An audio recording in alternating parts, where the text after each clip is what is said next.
Hello everybody, this is Craig from Bolt Games, and this is the spoiler-full review of Metal Gear Solid: Phantom Pain. Now, if you watched my spoiler-free review, you see I talked about, things like the gameplay and, the types of missions and all that shit, Mother Base, blah, blah, blah, and things around it that made the game worth the actual asking price. Now I want to talk about the actual game itself and the story that I think that this was one of the best entries as a whole, with the gameplay. And then, okay, when Metal Gear stories come together, there's always a lot of, it's like watching Lost.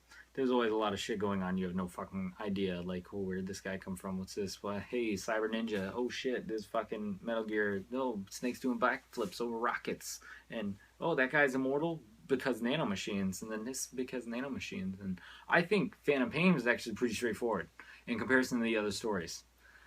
Now, for those of us who've beaten it, you know that obviously Venom Snake, and I think everybody knew this right near the beginning.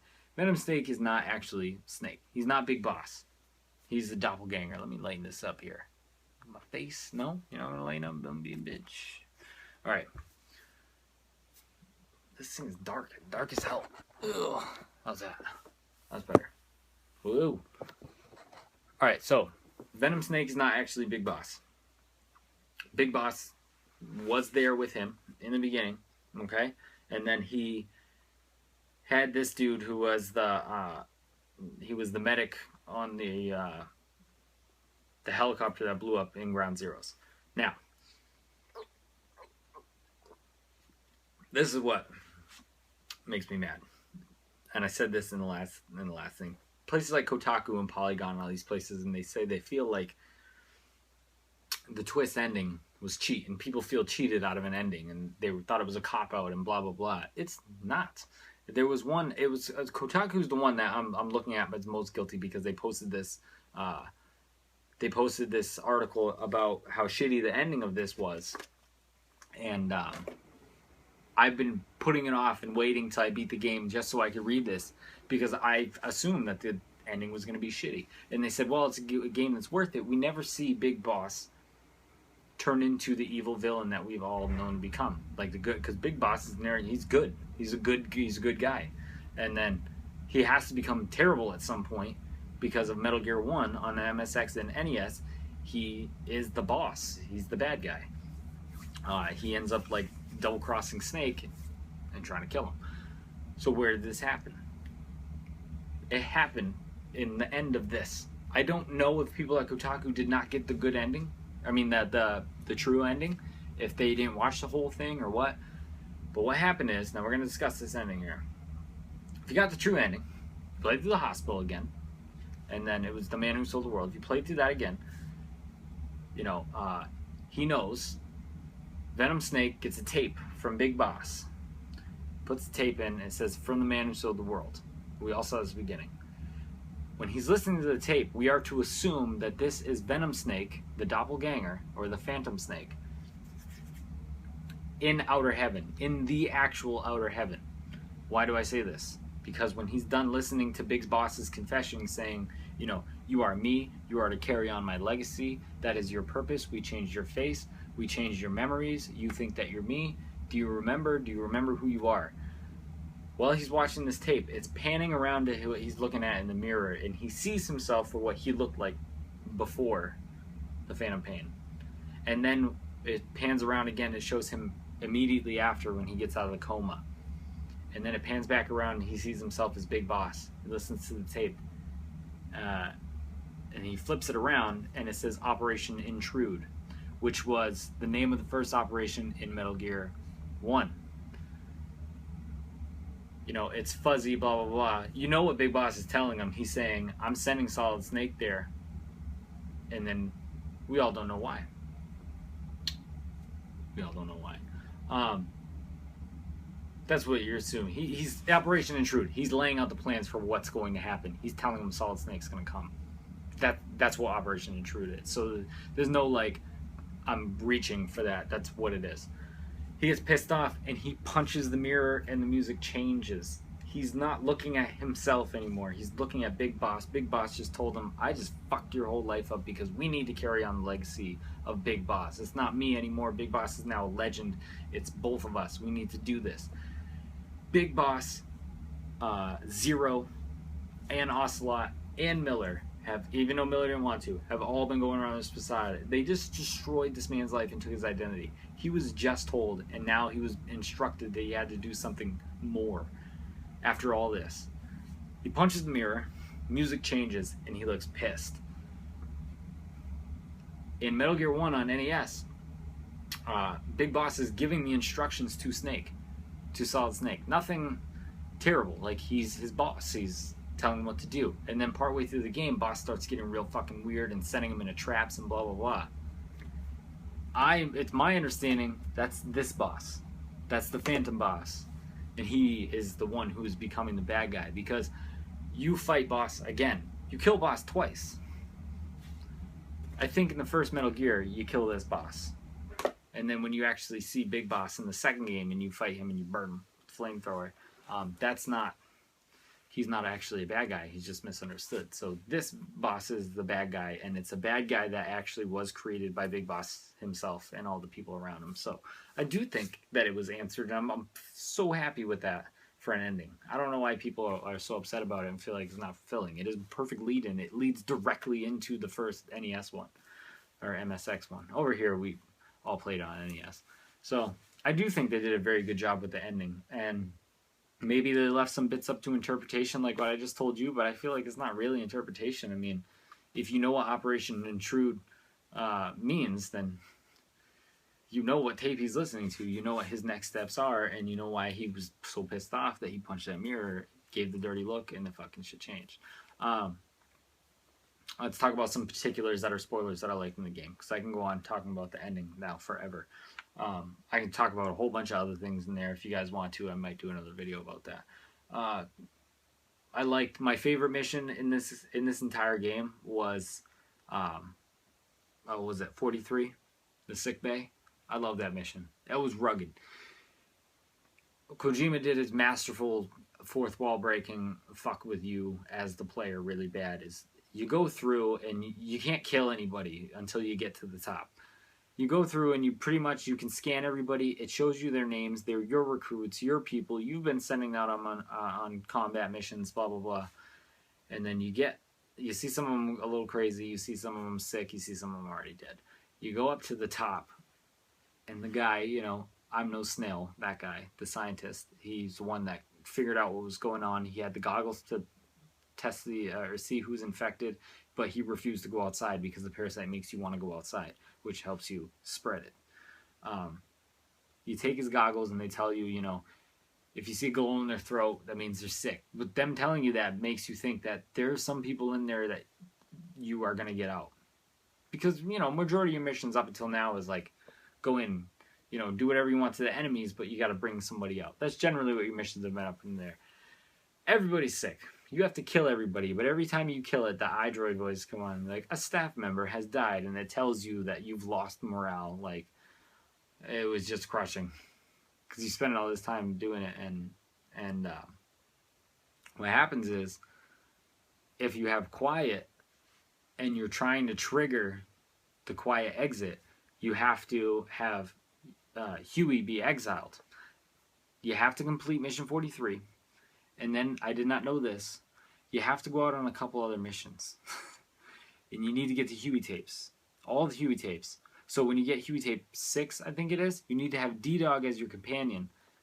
Listen to Huey tape 6 and you unlock 7. When you do that, at least that's one of the methods I heard, it unlocks a quiet exit. Or when you're exiled, him. No, wait. When he gets exiled, quiet leaves. There we go. I'm telling you how to get all the tapes. When he gets exiled, quiet leaves. You need to go find quiet. You find out that Afghani people have taken her because of what she was doing prior to going to Mother Base with you. And quiet exit, man, that was gut-wrenching, because I used her through the whole game. I got her. I found out how to get her immediately. Like, the first chance I could to go get her, as soon as Ocelot was like, there's a sniper taking out, head honchos, blah, blah, blah. Go over here and find it out. I instantly went and got her. my bond level with her was like through the roof instantly. I bought everything for her. I used her on most of my side missions because I know I've never seen her in any of the later Metal Gears. I knew she was going at some point, so I just used her. And you know, I got like maybe 40 side missions left I can do. I have no more. I have no more Quiet. I saw a rumor online that this is a way to get her back, and I'm going to find out how to do that. But Quiet was my favorite buddy character ever. And I think there's a lot of parallels between her and Mr. Kojima. Just Kojima's not as sexually appealing. Which I think is funny. I think that's why he was so defensive about that aspect of her, is because it was. I mean, it was a good point proven. She's one of the best. I think she's one of the best characters in the franchise history. And I like her because she's a completely useful character. She had an awesome backstory, and it's the reason why she wouldn't talk is what makes her, or why she couldn't talk is what makes her an awesome character to me. And there's a whole bunch of other theories I have about her, but mine in particular is that she's like Kojima, because Kojima and Konami clearly have fucking issues. Okay, he left mid development of a game, of something, Silent Hills, gone. Okay. He hasn't said a word about it. And then Quiet's little thing at the end where, she was like, I would like to express my emotions to you, but I am quiet. That's who I am. And now I'm going to go. That's what he did. He did not tell anybody what was going on. He was quiet about it, and he exited Konami. He's gone. And the best part is, she didn't speak English because she had the English strain of the virus. So when she's talking to Code Talker and he's like, you have the English strain, like you're here to spread it. And she's like, I will never speak a word of it. I will never. And it's I don't know. There was a lot to me, to him and Kojima and Quiet. Well, she was there to assist you and help you out, and she was probably your best buddy. It's just she's just gone. That's it. She's my favorite part of the game. Gone. What was the other parts? I don't know, man. I really liked her character. And like I said, she could have been in a fucking pantsuit or suit of armor or anything. She still would have the same feeling. She was an awesome character. Yeah. Man, it bums me out because I'm still going to play it and I don't want Quiet. I don't know what to do. I'm going to have to get my fucking D-Walker up. D-Walker's the only one I haven't really used. My D-Horse is all the way up, and DD I have it all the way up. So I gotta get D-Walker all the way up. But yeah, there was some awesome things about that game. I do have questions. I have a couple questions. I mean, can we all like come to agreements now that Ocelot is the main character of the entire series? I mean, think about it. If you watch all the way to the end, and then they had that little conversation between Miller and Ocelot, and I love that too, because the whole time I'm playing this game, I was like, man, I want to punch Miller in the face. He's so obnoxious. He's a dick. He's gonna turn on me. He's got to be the bad guy. He's the bad guy of the whole series. He has to be. He has to be the start of the bad guy. No, he got fucked over royally. He was a good guy. But Ocelot and Miller were having a conversation at the end, be like, you know that his two sons are gonna go after him. So we need to guide one. I need to guide one, you need to guide the other. And then, when we get on the battlefield, one of us is going to have to kill the other person. And Miller's like, fine, I don't care. I'm going to stay here with Phantom Boss. I'm going to train one of them sons, and they're going to take down Boss. Like, he wanted Big Boss done. And he dies. In Metal Gear 2, he dies, right? I think he dies in Afghanistan. And Ocelot actually had to take on the brunt of training both. Because really, he worked with Liquid in Metal Gear Solid 1. And then eventually he became part of Liquid to keep Snake going. And then he went through all this craziness just to keep Snake going, and he eventually got him to the end. And I think it's funny because it was like foreshadowing in this game when he was saying something about Huey Emmerich, and then Kaz was like, we should have killed him. Or he's gonna go blab to everybody, we should have killed him. And then Ocelot's like, one day he's gonna realize the type of man he is, and he's gonna have to face up to it. And that's what happened to Ocelot. Ocelot's a good guy with good intentions, but he's a terrible, terrible person. So I thought that was pretty cool. It was a bit of foreshadowing. And what was the other one? Oh, this was one that people were like, oh, that, you know, the whole brainwashing somebody and but it's too far fetched. No, that's what all of Metal Gear Solid Sons of Liberty was based on. And it was Liquid Ocelot coming out, and he was like, in any given we can make a situation where we can shape a big boss and Solid Snake type scenario. With the big shell incident, they made it like Mother Base. And he's like, given the right tools, the right time, and the right people, you can make another Solid Snake. Just like he knew previously in Phantom Pain, you can make another big boss. So he made another Liquid through himself, and that was pretty awesome. So, um, I don't know. I feel like some of the complaints about this game are just from people who haven't played the other games or paid attention to them enough to know. Like, that's why I think it's hard for places, for me to like places like Kotaku and stuff now. It's because I feel like they just play the games because it's their job, if they actually play them, and they don't actually absorb the story. So, I don't know. I think it was fucking awesome. I like the lead in. I thought it was a good end. It was extremely sad because this is it. Like, this is the last one we're gonna get. You can do your remasters and your remakes, and you can do your side games, but as far as the actual story goes, it's done. That's it. Tell me what you guys thought. Thank you for watching.